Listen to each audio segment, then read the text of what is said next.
ఒక service motive ఉన్న వ్యక్తి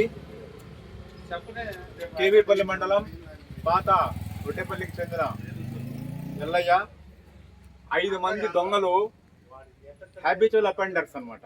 ఎక్కడ మనుషులు డబ్బు కనపడితే వాళ్ళని చంపడం, వాళ్ళ వెంటబడి హెరాస్ చేయడము చేస్తుంటే 5 మందికి వ్యతిరేకంగా 5 మంది గురించి వాళ్ళ చరిత్ర గురించి పోలీసులకు ఈ మధ్యనే ఫిర్యాదు చేశాడు. 6 నెలల క్రితము రాజస్థాన్కి చెందిన ఒక వ్యాపారి దగ్గర డబ్బులు లాక్కోవడానికి వెళ్ళారు ఈ 5 మంది. ఆ సందర్భంలో అతని దగ్గర డబ్బు లేదు.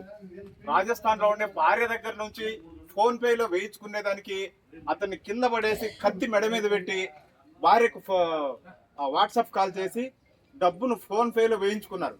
వేసుకున్న తర్వాత భార్య అందంగా ఉందని చెప్పేసి నీ బట్టలు ఇప్పి చూడాల్సిందే, నీవు బట్టలు ఇప్పు అని చెప్పేసి సెల్ ఫోన్లో బట్టలు ఇప్పి చూడడం జరిగింది. ఈ దారుణాన్ని చూసిన మన అడ్వకేట్ ఎల్లయ్య గారు ఇది చాలా అవమానకరమైన విషయము, ఇన్హ్యూమన్ గా వ్యవహరించి ఈ విధంగా ప్రవర్తించడం అనేది సరైనది కాదు, వీళ్ళపైన చర్య తీసుకోండి, సమాజంలో మా తల్లికి కూడా చెడ్డ పేరు వస్తుంది అని చెప్పి ఒక చట్టబద్ధంగా ఆయన ముందుకెళ్లి పోలీసులకు ఫిర్యాదు చేయడంతో వాళ్ళని వెంటనే ఈ పోలీసులు పట్టుకొచ్చి అరెస్ట్ చేసి విచారించడంతో దాదాపుగా 25 లక్షల రూపాయలు వాళ్ళ దగ్గర నుంచి రికవర్ అయింది. దొంగలు హ్యాబిచువల్ అఫెండర్స్. ఈ విషయం పైన పోలీసులు కేవీపల్లి ఎస్ఐకి, తర్వాత కలకడ ఎస్ఐకి, తర్వాత పీలేర్ సిఐకి కూడా రివార్డు వచ్చింది. అవార్డు ఇచ్చారు గవర్నమెంట్ వాళ్ళని పట్టుకున్నందుకు హ్యాబిచువల్ అఫెండర్స్. ఈ పరిస్థితికి కారణమైన మన అడ్వకేట్, సామాజిక బాధ్యతతో వ్యవహరించిన అడ్వకేట్ వాళ్ళపైన కంప్లైంట్ ఇచ్చినాడని చెప్పేసి పోలీసులకు ఫిర్యాదు చేసినాడని చెప్పేసి ఈ విధంగా అతి దారుణంగా హత్య చేయడం అనేది దీన్ని మనం తీవ్రంగా ఖండించాలా. ఆయన మామూలు అడ్వకేట్ గా కాదు, ఒక సామాజిక కార్యకర్త అని చెప్పాలి మనం. ఆయన ఒక సమాజాన్ని మంచిగా ఉండాలా. ఆ పరిస్థితిని చూసి, ఆ దారుణమైన సంఘటనను చూసి చెలించిపోయి పోలీసులకు చెప్పడంతోనే ఈ దారుణమైన ఇన్సిడెంట్ జరిగింది. ఇలాంటి వారిపైన కఠినంగా చర్యలు తీసుకోకపోతే భవిష్యత్తులో మన అందరిపైన కూడా అటాక్ జరుగుతుందని చెప్పేసి మేము మాట్లాడాలి సార్. నిన్నటి దిన మన సీనియర్ బార్ అసోసియేషన్లో మెంబర్ అయినటువంటి మన అడ్వకేట్ మిత్రులు ఎల్ఐ పైన దాడి చేయడం జరిగింది. ఈ దాడి ఇంతవరకు ఎవరు చేశారని చెప్పి దర్యాప్తు పోలీసు వాళ్ళు దర్యాప్తు చేస్తున్నారు. వెంటనే దీనిపైన దర్యాప్తు చేసి ఎల్ఐ గారికి న్యాయం చేయాలని చెప్పి, అదేవిధంగా ఈ న్యాయవాద వృత్తిలో కక్షిదారులు అనేక మంది మనల్ని కలుస్తూ ఉంటారు కాబట్టి ప్రతి ఒక్కరికి మన శక్తి మీద మనం చేస్తాము, న్యాయం చేయాలనే ఉద్దేశంతో అడ్వకేట్ ముందుకెళ్లే క్రమంలో అనేక ఒడిదుడుకులు ఎదుర్కొని ఇటువంటి హత్యలు రాష్ట్ర వ్యాప్తంగా కొల్లగా జరుగుతున్నాయి. ఇటువంటి దానిపైన రాష్ట్ర ప్రభుత్వం కూడా, రాష్ట్ర న్యాయశాఖ మంత్రి, అదేవిధంగా ముఖ్యమంత్రి గారు అడ్వకేట్ ప్రొటెక్షన్ యాక్ట్ తీసుకురావాలా, ఈ తెలంగాణలో ఏ విధంగా తీసుకొచ్చారో ఆంధ్రప్రదేశ్లో అదే విధంగా తీసుకురావాలని చెప్పి న్యాయవాద రాయచూటి బార్ అసోసియేషన్ గా, రాయచూటి బార్ సభ్యులుగా మేము డిమాండ్ చేస్తున్నాం.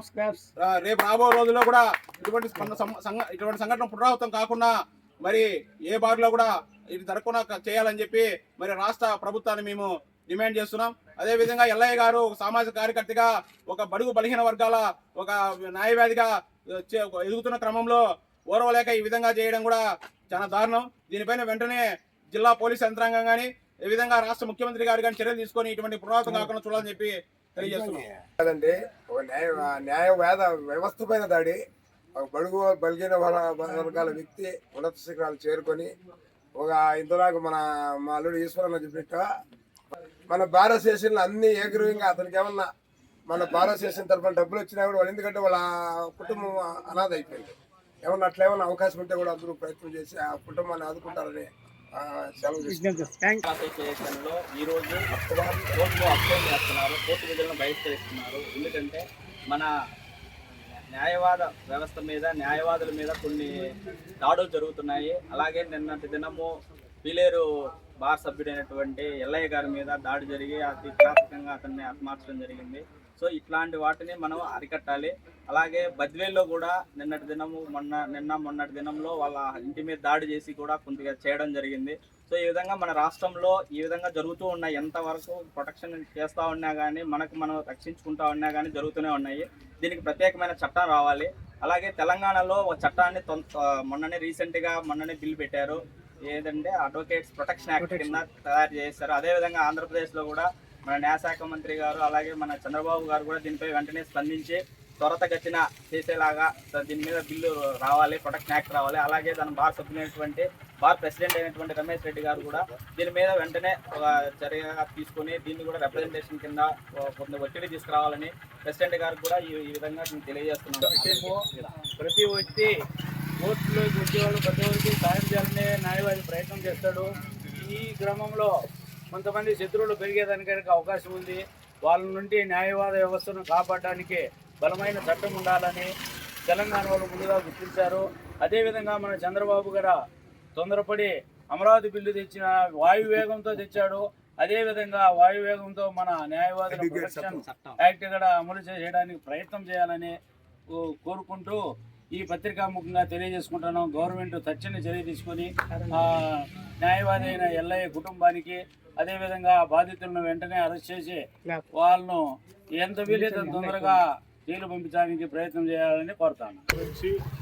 ఇప్పటి నుంచి కాదు, ముందు నుంచి కూడా మనం దానిలో నుంచి అంటే దాడి జరగడం ఇంత కాదు, ఇది లాస్ట్ కాదు, ముందు పరిస్థితి కాదు. దీని వరకే చాలా వరకు జరిగినప్పుడు మనం ప్రొటెక్షన్ చేస్తూనే ఉన్నాం.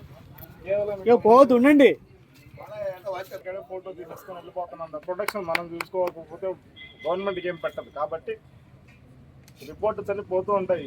ఈవినింగ్ అయినా సీఎం రిపోర్ట్స్ పోతూ ఉంటాయి, ఏం చేస్తున్నారు, ఎంతవరకు చేస్తున్నారు అని. మనం స్ట్రాంగ్గా చేయలేదు కాబట్టి ప్రొటెక్షన్ యాక్ట్ ఇంకా రాలేదు. స్ట్రాంగ్గా చేయగలిగితే తప్ప ప్రొటెక్షన్ యాక్ట్ రాదనేది నా నమ్మకం. కాబట్టి అందరూ కలిసికట్టుగా ఇంకా స్ట్రాంగ్గా చేయాలనేది